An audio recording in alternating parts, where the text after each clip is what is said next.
नमस्ते साथियों, भीमपथ YouTube channel में आप सभी का हार्दिक स्वागत है।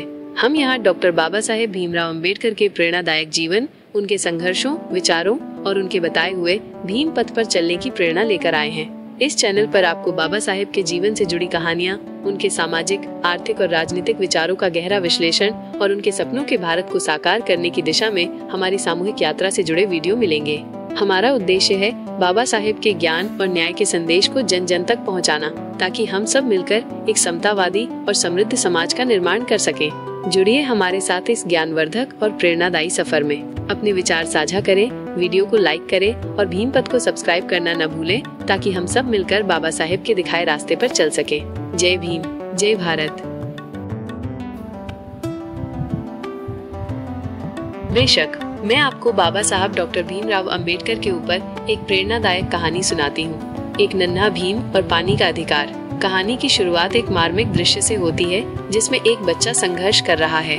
बात उन दिनों की है जब हमारे देश में छुआछूत की दीवारें इतनी ऊंची थीं कि इंसान से भी डरता था। महाराष्ट्र के एक छोटे से गांव में एक नन्हा बालक था, जिसका नाम था भीम। उसकी आंखों में चमक थी, ज्ञान की प्यास थी, पर समाज ने उसे अछूत का ठप्पा लगाकर दूर कर दिया था। भीम स्कूल जाता था, लेकिन बाकी बच्चों के साथ नहीं बैठ सकता था। उसे कक्षा के बाहर जमीन पर बिठाया जाता। जब प्यास लगती तो उसे स्कूल के घड़े से पानी पीने की इजाजत नहीं थी।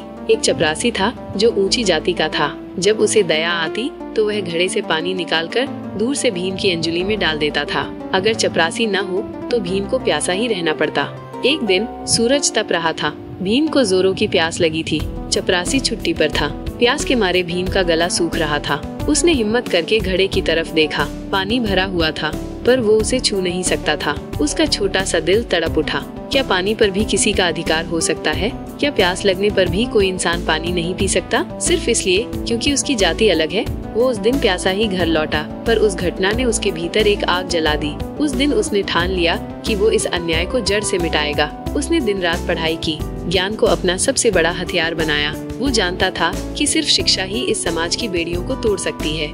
यही नन्हा भीम आगे चलकर डॉक्टर भीमराव अंबेडकर बना। उन्होंने भारत लौटकर उन लाखों लोगों की आवाज उठाई जिन्हें सदियों से दबाया जा रहा था। उन्होंने पानी के अधिकार के लिए, समानता के लिए, न्याय के लिए आवाज उठाई और महार सत्याग्रह जैसा आंदोलन किया, जहां हजारों दलितों ने सार्वजनिक कुएं से पानी पीकर अपने मानवीय अधिकार का दावा किया। भीमराव ने सिर्फ पानी के लिए ही लड़ाई नहीं लड़ी, उन्होंने पूरे समाज के लिए समानता की लड़ाई लड़ी। उन्होंने हमें संविधान दिया जिसने हर भारतीय को बराबरी का हक दिलाया, चाहे उसकी जाति, धर्म, लिंग कुछ भी हो। आज जब हम बिना किसी भेदभाव के पानी पीते हैं, स्कूल जाते हैं या किसी भी सार्वजनिक स्थान का उपयोग करते हैं, तो हमें उस नन्हे भीम को याद करना चाहिए, जिसने एक दिन प्यासे रहकर ये प्रण लिया था कि कोई और कभी प्यासा न रहे। बाबा साहब का जीवन हमें सिखाता है कि शिक्षा, संगठन और संघर्ष से हम किसी भी अन्याय को हरा सकते हैं और एक समतावादी समाज का निर्माण कर सकते हैं। निश्चित रूप से मैं आपको पूना समझौते की कहानी सुनाती हूँ, जिसमें बाबा साहेब डॉक्टर भीमराव अंबेडकर और महात्मा गांधी के बीच की दूरियां और फिर नजदीकियां बड़ी खूबसूरती से उभर कर सामने आई थी। इसे एक कहानी के रूप में पेश करते हैं ताकि आप बोर न हो।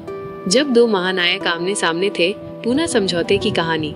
ये बात है साल 1932 की। हिंदुस्तान आजादी की लड़ाई लड़ रहा था, लेकिन इसके भीतर एक और बड़ी लड़ाई चल रही थी, बराबरी की लड़ाई। एक तरफ थे बाबा साहेब डॉक्टर भीमराव अंबेडकर, जो दलितों के अधिकारों के लिए अपनी पूरी जिंदगी लगाए हुए थे। वो जानते थे कि सिर्फ आजादी काफी नहीं, जब तक समाज में ऊंच नीच है तब तक असली आजादी नहीं मिल सकती। बाबा साहेब का मानना था कि दलितों को विधायिका में अलग प्रतिनिधित्व मिलना चाहिए, यानी उनके लिए अलग से सीटें आरक्षित हों और उन्हें चुनने का अधिकार भी सिर्फ दलितों को हो। उनका तर्क था कि अगर ऐसा नहीं हुआ तो सवर्ण हिंदू कभी दलितों के सच्चे प्रतिनिधियों को चुनकर नहीं भेजेंगे और दलितों की आवाज हमेशा दबी रह जाएगी। गांधी जी का विरोध और आमरण अनशन। लेकिन इसी बात पर दूसरे महानायक महात्मा गांधी का विचार बिल्कुल अलग था। गांधी जी उस समय यरवदा जेल में थे।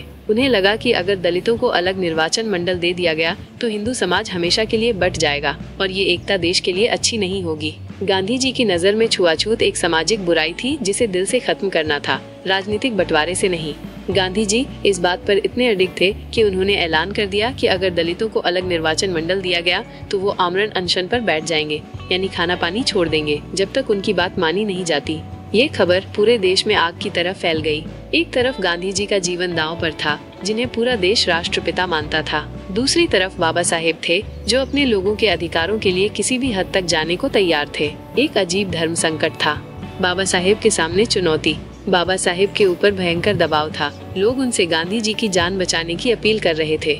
उन्हें कहा जा रहा था कि अगर गांधी जी को कुछ हो गया तो इसका ठीकरा उन्हीं के सिर फूटेगा। पर बाबा साहेब भी अपनी जगह सही थे।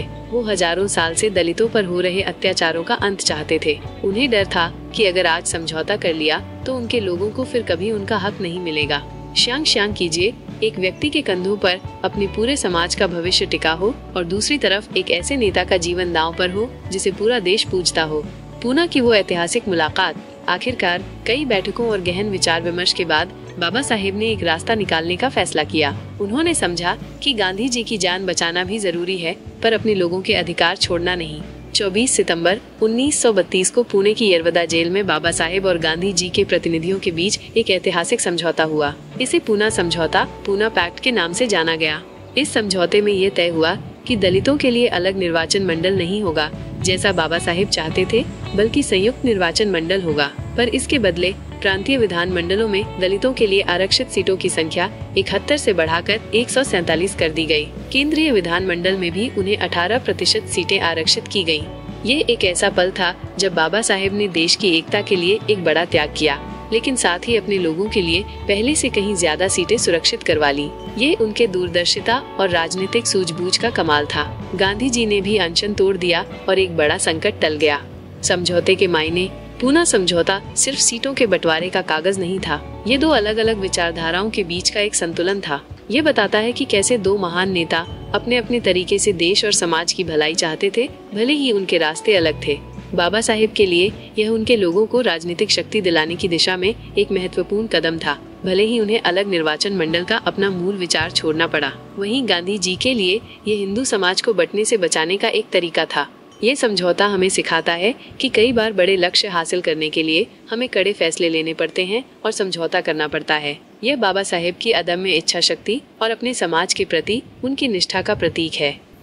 बेशक पूना समझौते के बाद बाबा साहेब ने दलितों के अधिकारों के लिए जो कदम उठाए, वे उनकी दूरदृष्टि और अदम्य साहस को दर्शाते हैं। चलिए जानते हैं उन महत्वपूर्ण कदमों के बारे में। पूना समझौते के बाद बाबा साहेब के महत्वपूर्ण कदम। दलितों के सशक्तिकरण का मार्ग। पूना समझौते ने बाबा साहेब को एक दुविधा से निकाला था, पर यह उनके संघर्ष का अंत नहीं था, बल्कि एक नए अध्याय की शुरुआत थी। उन्होंने समझ लिया था कि सिर्फ राजनीतिक प्रतिनिधित्व ही काफी नहीं है, बल्कि समाज के हर पहलू में दलितों को सशक्त बनाना होगा। 1. शिक्षा पर अथक जोर। ज्ञान की शक्ति। बाबा साहेब हमेशा से मानते थे कि शिक्षा ही वो शेरनी का दूध है जो पिएगा वो दहाड़ेगा। पूना समझौते के बाद उन्होंने दलितों और वंचितों के लिए शिक्षा के अवसर बढ़ाने पर सबसे ज्यादा ध्यान दिया।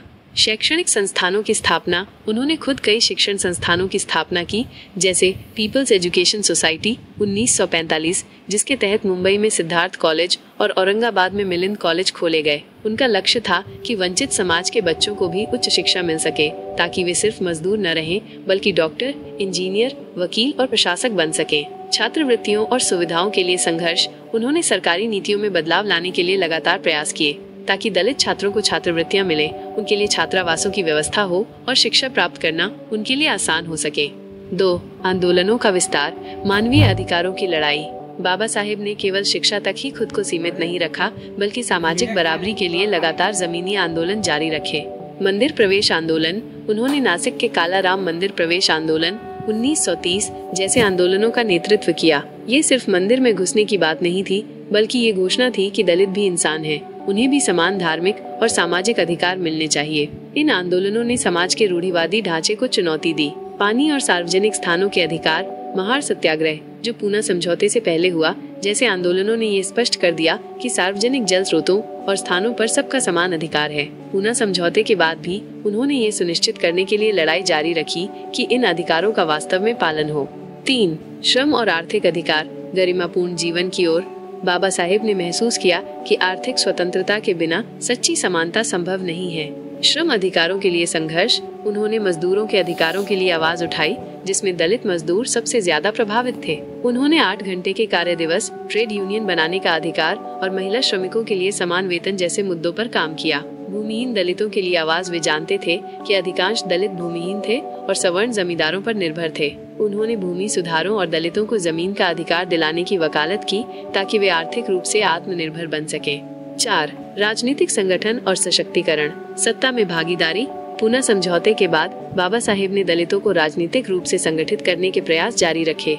स्वतंत्र labour party, independent labour party ILP, 1936 में उन्होंने ILP का गठन किया, जिसका उद्देश्य न केवल दलितों के हितों की रक्षा करना था बल्कि सभी दबे कुचले वर्गों जैसे मजदूरों और किसानों के अधिकारों के लिए भी लड़ना था। इस पार्टी ने 1937 के प्रांतीय चुनावों में अच्छा प्रदर्शन किया। Scheduled caste federation, scheduled castes federation -SCF, 1942 में उन्होंने SCF का गठन किया जो दलितों के राजनीतिक अधिकारों और प्रतिनिधित्व पर अधिक केंद्रित थी। इसका लक्ष्य था दलितों के लिए स्थायी राजनीतिक पहचान बनाना। 5. संविधान निर्माण में भूमिका, समानता की आधारशिला। यूं तो पूना समझौता 1932 में हुआ, पर बाबा साहेब का सबसे बड़ा और चिरस्थायी योगदान भारतीय संविधान का निर्माण है। आजादी के बाद उन्हें संविधान सभा की प्रारूप समिति का अध्यक्ष बनाया गया। समानता, स्वतंत्रता और बंधुत्व। उन्होंने सुनिश्चित किया कि भारतीय संविधान समानता, स्वतंत्रता और बंधुत्व के सिद्धांतों पर आधारित हो। छुआछूत का उन्मूलन, अनुच्छेद 17। उन्होंने संविधान में अनुच्छेद 17 को शामिल करवाया, जिसने छुआछूत को कानूनी तौर पर समाप्त कर दिया और इसे किसी भी रूप में प्रतिबंधित किया। ये उनके जीवन के संघर्ष की सबसे बड़ी जीत थी। आरक्षण की व्यवस्था। शिक्षा और नौकरियों में अनुसूचित जातियों और जनजातियों के लिए आरक्षण की व्यवस्था की गई ताकि वे समाज की मुख्य धारा में आ सके और सदियों के सामाजिक आर्थिक पिछड़ेपन को दूर किया जा सके। महिला अधिकार। बाबा साहेब महिलाओं के अधिकारों के भी प्रबल समर्थक थे। उन्होंने हिंदू कोड बिल का मसौदा तैयार करने में महत्वपूर्ण भूमिका निभाई, जिसका उद्देश्य महिलाओं को विवाह, तलाक और संपत्ति में समान अधिकार दिलाना था। हालांकि ये बिल पूरी तरह से पास नहीं हो सका, पर इसने भविष्य में महिला अधिकारों के लिए एक मजबूत आधार तैयार किया। बाबा साहेब डॉक्टर भीमराव अंबेडकर ने अपना पूरा जीवन सामाजिक न्याय और समानता के लिए समर्पित कर दिया। पूना समझौते के बाद भी उन्होंने दलितों और वंचितों के उत्थान के लिए अथक प्रयास किए और भारत को एक ऐसा संविधान दिया जो हर नागरिक को समान अधिकार और सम्मान का जीवन जीने का अवसर देता है। शूद्र कौन थे? Who were the Shudras? एक संक्षिप्त सार। बाबा साहेब डॉक्टर भीमराव अंबेडकर द्वारा लिखित पुस्तक शूद्र कौन थे? Who were the Shudras Bharatiya Samaj की एक मूलभूत पहेली को सुलझाने का एक गहरा और विश्लेषणात्मक प्रयास है। शूद्रों की उत्पत्ति और हिंदू सामाजिक व्यवस्था में उनकी स्थिति क्या थी? यह किताब केवल इतिहास का वर्णन नहीं करती, बल्कि यह वेदों, पुराणों और स्मृतियों जैसे प्राचीन हिंदू धर्म ग्रंथों का गहन विश्लेषण प्रस्तुत करती है, ताकि शूद्रों के इतिहास से जुड़े मिथकों और भ्रांतियों को दूर किया जा सके। पुस्तक का मुख्य उद्देश्य। इस पुस्तक का मुख्य उद्देश्य ये पता लगाना है कि शूद्र वास्तव में कौन थे, क्या वे आर्यों से भिन्न कोई अलग नस्ल थे या उनका संबंध आर्यों से ही था, उन्हें हिंदू समाज के चौथे वर्ण के रूप में क्यों और कैसे स्थापित किया गया, उनकी सामाजिक स्थिति इतनी निम्न क्यों हो गई जबकि वे कभी क्षत्रियों के समान उच्च पद पर थे। बाबा साहेब का शोध और निष्कर्ष। बाबा साहेब ने इस पुस्तक में कई प्रचलित सिद्धांतों को चुनौती दी है। वे यह तर्क नहीं देते कि शूद्र कोई गैर आर्य मूल के लोग थे जिन्हें आर्यों ने पराजित किया। इसके बजाय उनके शोध के प्रमुख निष्कर्ष निम्नलिखित हैं।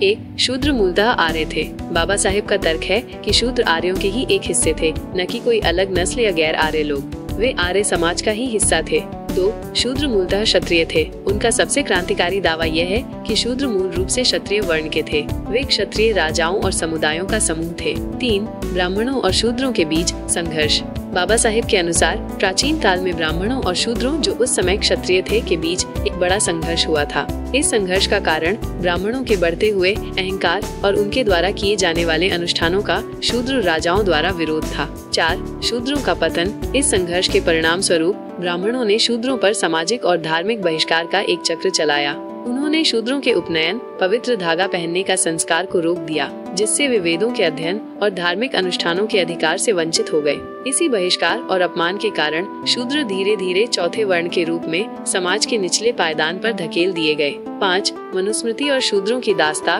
बाबा साहेब दिखाते हैं कि मनुस्मृति जैसी धर्मशास्त्रों ने शूद्रों की इस नई निम्न स्थिति को सैद्धांतिक आधार प्रदान किया। उन्हें सेवा और दास्ता के लिए ही बताया गया। पुस्तक का महत्व। शूद्र कौन थे?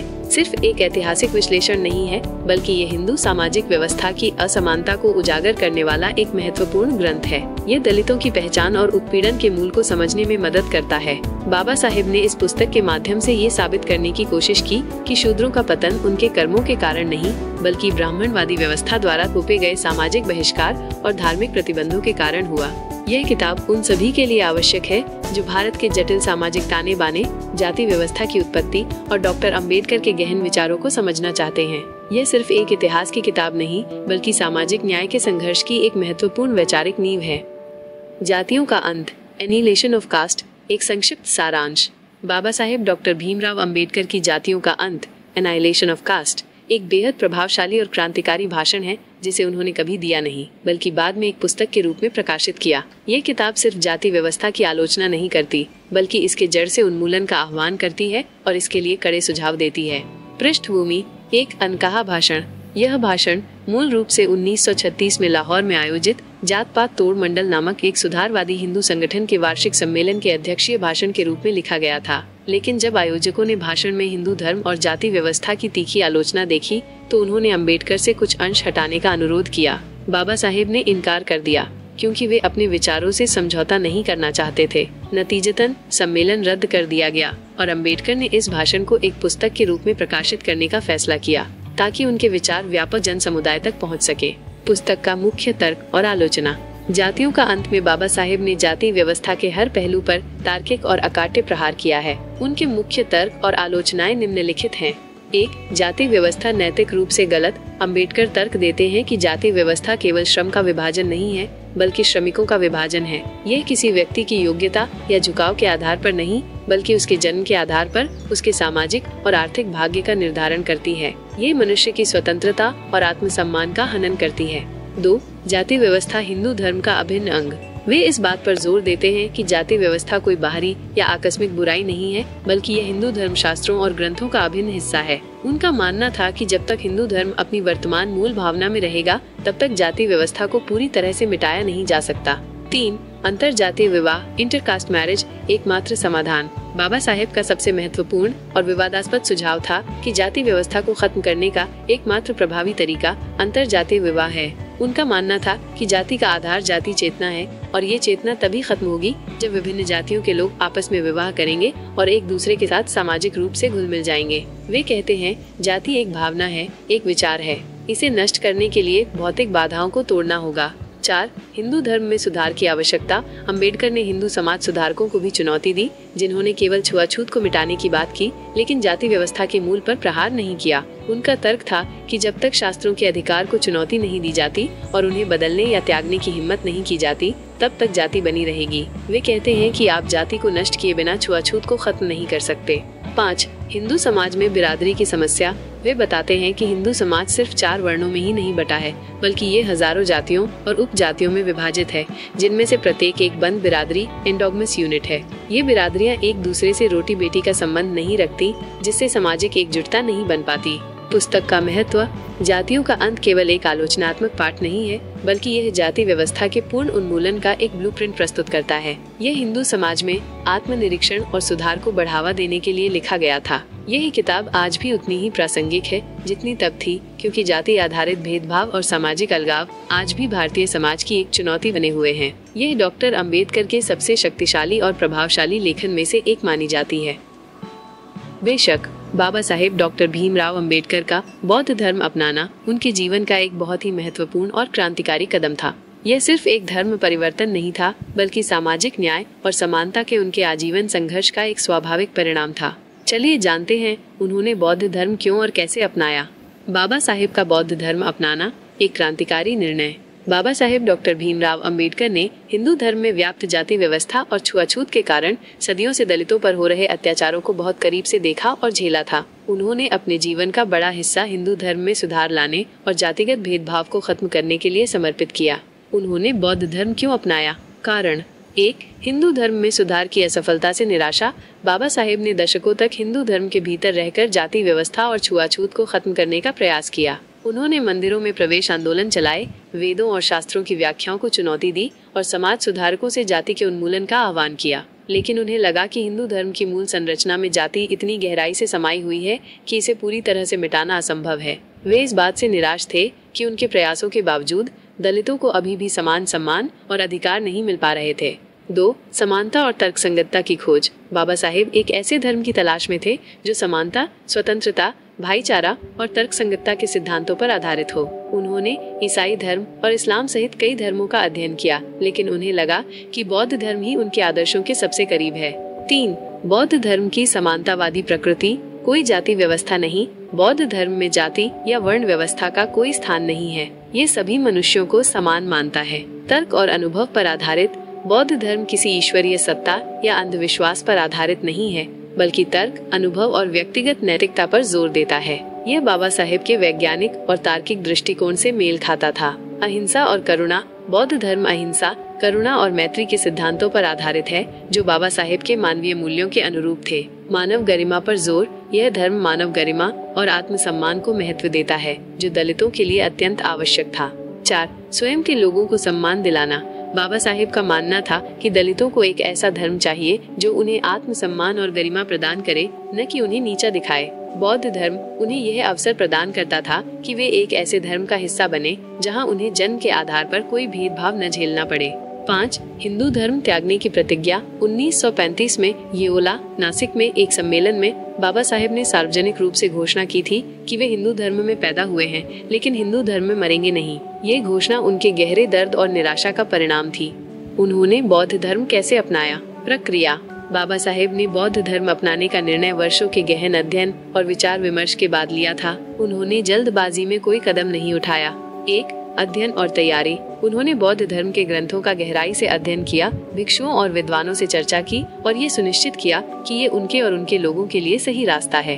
2. ऐतिहासिक धर्मांतरण समारोह। स्थान 14 अक्टूबर 1956 को बाबा साहेब ने नागपुर में एक विशाल जनसभा में बौद्ध धर्म अपनाया। यह स्थान इसलिए चुना गया क्योंकि नागपुर ऐतिहासिक रूप से बौद्ध धर्म का एक महत्वपूर्ण केंद्र रहा है। धर्मांतरण। उन्होंने श्रीलंका के एक वरिष्ठ बौद्ध भिक्षु महास्थविर चंद्रमणि से त्रिशरण, बुद्ध, धम्म और संघ की शरण लेना और पंचशील 5 नैतिक नियम ग्रहण कर बौद्ध धर्म की दीक्षा ली। 22 प्रतिज्ञाएं। इस अवसर पर बाबा साहेब ने अपने अनुयायियों के लिए 22 प्रतिज्ञाएं निर्धारित की। ये प्रतिज्ञाएं न केवल बौद्ध धर्म के सिद्धांतों को अपनाना थी, बल्कि हिंदू धर्म की जातिगत और कर्मकांडी प्रथाओं का त्याग भी थी। इन प्रतिज्ञाओं में मूर्ति पूजा न करना, ब्राह्मणों द्वारा अनुष्ठान न करवाना, समानता का पालन करना और बुद्ध के सिद्धांतों पर चलना शामिल था। विशाल जनसमूह। बाबा साहेब के साथ लाखों की संख्या में उनके अनुयायियों, अनुमानतः 5 लाख से अधिक लोगों ने भी उसी दिन बौद्ध धर्म अपनाया। यह भारतीय इतिहास में सबसे बड़े सामूहिक धर्म परिवर्तनों में से एक था। बाबा साहेब का बौद्ध धर्म अपनाना केवल एक व्यक्तिगत निर्णय नहीं था, बल्कि यह दलितों के लिए आत्मसम्मान, समानता और मुक्ति का एक शक्तिशाली संदेश था। उन्होंने बौद्ध धर्म को एक ऐसे मार्ग के रूप में देखा जो उनके लोगों को सामाजिक और आध्यात्मिक दास्ता से मुक्त कर सकता था और उन्हें एक गरिमापूर्ण जीवन जीने का अवसर दे सकता था। यह उनके सामाजिक क्रांति के सपने का एक महत्वपूर्ण हिस्सा था। बाबा साहेब डॉक्टर भीमराव अंबेडकर का जीवन इस बात का एक अद्भुत उदाहरण है कि कैसे विषम परिस्थितियों में भी कोई व्यक्ति अपनी लगन और मेहनत से सफलता के शिखर पर पहुंच सकता है। उनकी पढ़ाई और सफलता की कहानी किसी चमत्कार से कम नहीं है, खासकर तब जब उन्हें हर कदम पर जातिगत भेदभाव का सामना करना पड़ा। बाबा साहेब की असाधारण पढ़ाई और सफलता का रहस्य। उनकी सफलता के पीछे कई कारण थे, जो उनकी व्यक्तिगत दृढ़ता और कुछ बाहरी परिस्थितियों का मेल थे। 1. अटूट लगन और ज्ञान की अदम्य प्यास। सबसे महत्वपूर्ण कारण था उनकी ज्ञान के प्रति असीम भूख। बचपन से ही उन्हें अपमान झेलना पड़ा, लेकिन इस अपमान ने उन्हें पढ़ने के लिए और प्रेरित किया। स्कूल में बाहर बैठकर पढ़ना हो या पानी के लिए तरसना, इन अनुभवों ने उन्हें किताबों में ही अपना सहारा और मुक्ति का रास्ता दिखा दिया। वे घंटों घंटों पढ़ाई करते थे, चाहे लाइब्रेरी में हो या घर पर, और ज्ञान को ही अपना सबसे बड़ा हथियार मानते थे। 2. शुरुआती शिक्षा में कुछ मददगार लोग। उनके जीवन में कुछ ऐसे लोग भी आए जिन्होंने उनकी प्रतिभा को पहचाना और मदद की। गुरुजी का प्रोत्साहन। स्कूल में उनके एक शिक्षक श्री महादेव अंबेडकर ने उनकी प्रतिभा को पहचाना और उन्हें अपना उपनाम अंबेडकर दिया। यह एक छोटा सा इशारा था, पर इसने उन्हें प्रोत्साहित किया। महाराजा सयाजीराव गायकवाड़ की छात्रवृत्ति। यह उनके जीवन का एक महत्वपूर्ण मोड़ था। बड़ौदा रियासत के महाराजा सयाजीराव गायकवाड़ 3 दलितों और पिछड़े वर्गों के उत्थान में रुचि रखते थे। उन्होंने भीमराव को उच्च शिक्षा के लिए अमेरिका कोलंबिया विश्वविद्यालय भेजने के लिए छात्रवृत्ति प्रदान की। यह एक ऐसा अवसर था जिसने उनके लिए ज्ञान के नए द्वार खोल दिए। 3. विदेश में पढ़ाई का अवसर और अनुभव। विदेश में पढ़ाई ने उन्हें कई मायनों में सफल बनाया। भेदभाव से मुक्ति। अमेरिका और इंग्लैंड में उन्हें भारत की तरह जातिगत भेदभाव का सामना नहीं करना पड़ा। वहाँ उन्हें एक सामान्य छात्र के रूप में देखा गया, जिससे वे अपनी पूरी ऊर्जा पढ़ाई पर केंद्रित कर पाए। विश्व स्तरीय शिक्षा। उन्होंने कोलंबिया विश्वविद्यालय, अमेरिका से अर्थशास्त्र और समाज शास्त्र में स्नातकोत्तर और डॉक्टरेट की उपाधि प्राप्त की। फिर लंदन स्कूल ऑफ इकोनॉमिक्स से अर्थशास्त्र में डॉक्टरेट DSc और ग्रेज इन से कानून की पढ़ाई बार एट लॉ पूरी की। इस विश्व स्तरीय शिक्षा ने उन्हें अद्वितीय ज्ञान और विश्लेषणात्मक क्षमता प्रदान की। विभिन्न विचारों का अध्ययन। विदेश में उन्होंने विभिन्न राजनीतिक, सामाजिक और आर्थिक दर्शनों का गहराई से अध्ययन किया, जिसने उन्हें भारत की समस्याओं को एक व्यापक परिप्रेक्ष्य में देखने की क्षमता दी। 4. अद्वितीय बौद्धिक क्षमता और कड़ी मेहनत। बाबा साहेब की बौद्धिक क्षमता असाधारण थी। वे एक ही समय में कई विषयों पर महारत हासिल कर सकते थे। उनकी पढ़ने की आदत और विषयों को गहराई से समझने की क्षमता गजब की थी। उनके बारे में कहा जाता है कि वे लाइब्रेरी में घंटों बिना हिले डुले पढ़ते रहते थे और कई बार तो नींद भी वहीं पूरी करते थे। उनकी कड़ी मेहनत और एकाग्रता ही उनकी सफलता का सबसे बड़ा सूत्र था। 5. समाज के प्रति प्रतिबद्धता। उनकी पढ़ाई सिर्फ व्यक्तिगत उपलब्धि के लिए नहीं थी। वे अपनी शिक्षा का उपयोग अपने समाज और देश के उत्थान के लिए करना चाहते थे। ये प्रतिबद्धता ही उनकी सबसे बड़ी प्रेरणा थी। हर डिग्री, हर किताब उन्हें अपने लोगों के लिए न्याय दिलाने के एक कदम और करीब लाती थी। 6. कठिनाइयों को अवसर में बदलना। बचपन में झेले गए अपमान और कठिनाइयों ने उन्हें कमजोर नहीं किया, बल्कि उन्हें और मजबूत बनाया। उन्होंने इन अनुभवों को अपने संघर्ष की प्रेरणा बनाया। वे जानते थे कि अगर उन्हें अपने लोगों के लिए लड़ना है तो उन्हें ज्ञान और तर्क से लैस होना पड़ेगा। संक्षेप में, बाबा साहेब की सफलता उनकी असाधारण बुद्धि, ज्ञान के प्रति असीम प्यास, अथक परिश्रम, कुछ महत्वपूर्ण लोगों से मिली मदद और सबसे बढ़कर अपने समाज के प्रति उनकी गहरी प्रतिबद्धता का परिणाम थी। उन्होंने अपनी परिस्थितियों को चुनौती दी और यह साबित कर दिया कि शिक्षा की शक्ति से कोई भी बाधा पार की जा सकती है। महार रेजिमेंट भारतीय सेना की एक प्रतिष्ठित इन्फेंट्री रेजिमेंट है, जिसका एक लंबा और गौरवशाली इतिहास रहा है। इसका नाम महाराष्ट्र के महार समुदाय से आता है, जिनके सैनिकों ने ब्रिटिश काल से ही सैन्य सेवाओं में अपनी बहादुरी और निष्ठा का प्रदर्शन किया है। महार रेजिमेंट भारतीय सेना का गौरवशाली इतिहास। महार रेजिमेंट को भारतीय सेना की सबसे पुरानी रेजिमेंटों में से एक माना जाता है और इसकी स्थापना और विकास डॉक्टर B.R. अम्बेडकर के सामाजिक न्याय के संघर्ष से भी जुड़ा हुआ है। 1. इतिहास और उत्पत्ति। ब्रिटिश काल में योगदान। महाराष्ट्र के महार समुदाय के लोग अपनी जुझारू और बहादुर प्रकृति के लिए जाने जाते थे। उन्होंने ब्रिटिश ईस्ट इंडिया कंपनी की बॉम्बे आर्मी में महत्वपूर्ण भूमिका निभाई थी। कोरेगांव की लड़ाई 1818 में महार सैनिकों की वीरता ने उन्हें विशेष पहचान दिलाई थी, जहां उन्होंने मराठा पेशवा की सेना को हराया था। इसी जीत की याद में कोरेगांव विजय स्तंभ भी बनवाया गया था। अमान्यता और पुनः स्थापना के लिए संघर्ष। 1857 के सिपाही विद्रोह के बाद अंग्रेजों ने मार्शल रेस, लड़ाकू जातियों का सिद्धांत अपनाया, जिसके तहत कुछ जातियों को ही सैन्य सेवा के लिए उपयुक्त माना गया और महारों को सेना से बाहर कर दिया गया। डॉक्टर अंबेडकर का प्रभाव। Doctor B.R.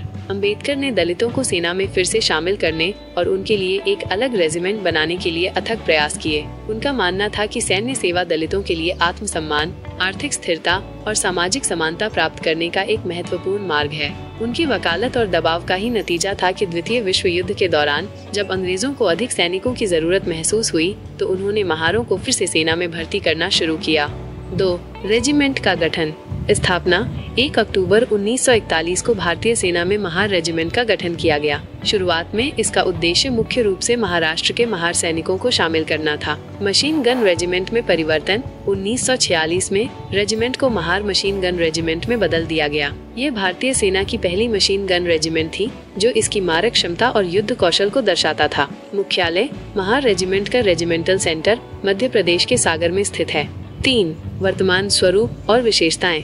सर्व समुदाय रेजिमेंट। यद्यपि इसकी शुरुआत महार समुदाय के सैनिकों के साथ हुई थी, लेकिन आज महार रेजिमेंट भारतीय सेना की एकमात्र ऐसी इन्फेंट्री रेजिमेंट है जिसमें भारत के सभी समुदायों और क्षेत्रों के सैनिकों को शामिल किया जाता है। यह इसकी सबसे बड़ी विशेषता और भारत की विविधता में एकता का प्रतीक है। आदर्श वाक्य। रेजिमेंट का आदर्श वाक्य यश, सिद्धि, सक्सेस और अटेनमेंट है। युद्ध घोष। इसका युद्ध घोष है बोलो हिंदुस्तान की जय। प्रतीक चिन्ह। रेजिमेंट के प्रतीक चिन्ह में 2 क्रॉस मीडियम मशीन गन एक त्रिकोणीय स्तंभ पर टिकी हुई हैं। यह स्तंभ कोरेगांव विजय स्तंभ का प्रतीक है, जो महारों की ऐतिहासिक वीरता को दर्शाता है।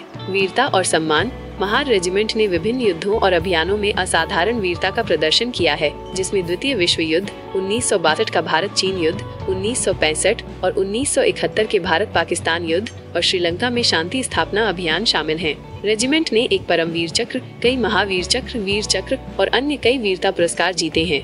महार रेजिमेंट सिर्फ एक सैन्य इकाई नहीं है, बल्कि यह उन लाखों लोगों के संघर्ष और सम्मान का प्रतीक भी है जिन्हें कभी समाज में नीचा दिखाया गया था, लेकिन जिन्होंने अपनी बहादुरी और निष्ठा से राष्ट्र की सेवा में अपना सर्वस्व न्योछावर किया। ये बाबा साहेब के सपनों में से एक की पूर्ति भी है, जहां हर व्यक्ति को उसकी योग्यता के आधार पर अवसर मिले, न कि उसकी जाति के आधार पर। बाबा साहेब की वकालत, न्याय और समानता के लिए एक सशक्त आवाज। डॉक्टर भीमराव अंबेडकर सिर्फ एक समाज सुधारक या राजनीतिज्ञ नहीं थे, बल्कि एक असाधारण वकील और न्यायविद भी थे। उनकी वकालत की पढ़ाई और बाद में अदालत में उनका काम, दोनों ही उनके जीवन के संघर्ष और दलितों के अधिकारों के लिए उनकी प्रतिबद्धता से गहराई से जुड़े हुए थे। शिक्षा और प्रारंभिक वकालत। बाबा साहेब ने अपनी कानूनी शिक्षा लंदन के ग्रेज इन से प्राप्त की। यह एक प्रतिष्ठित संस्थान था जहां से उन्होंने बारेट लॉ की उपाधि हासिल की। यह उस समय दलित समुदाय के किसी व्यक्ति के लिए एक असाधारण उपलब्धि थी।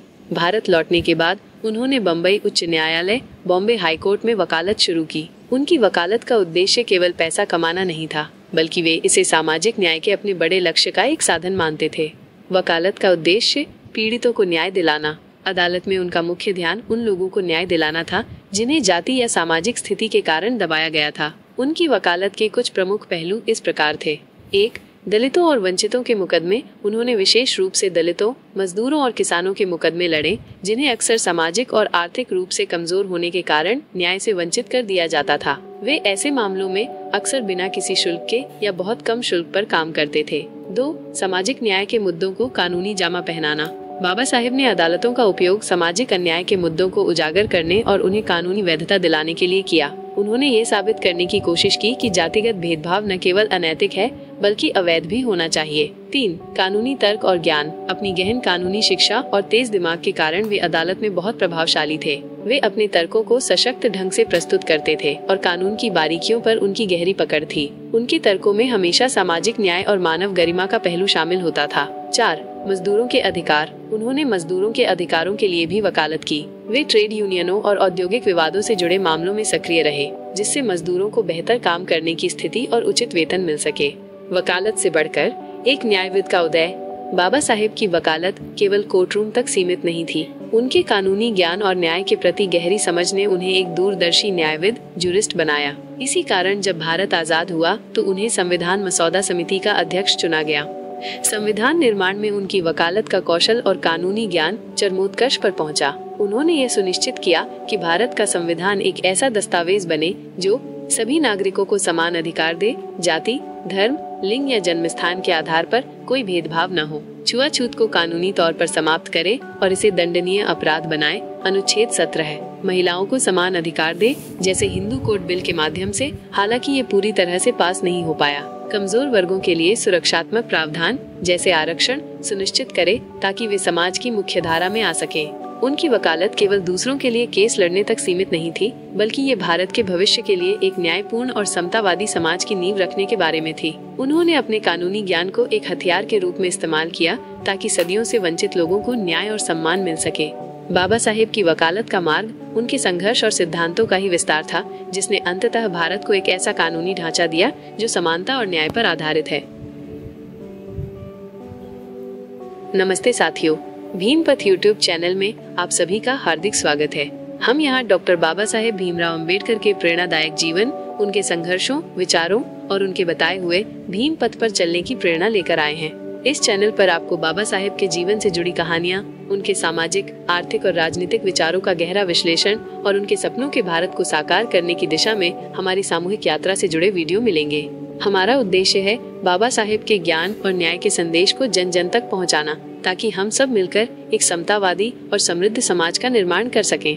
जुड़िए हमारे साथ इस ज्ञानवर्धक और प्रेरणादायी सफर में। अपने विचार साझा करें, वीडियो को लाइक करें और भीमपथ को सब्सक्राइब करना न भूलें, ताकि हम सब मिलकर बाबा साहेब के दिखाए रास्ते पर चल सकें। जय भीम, जय भारत।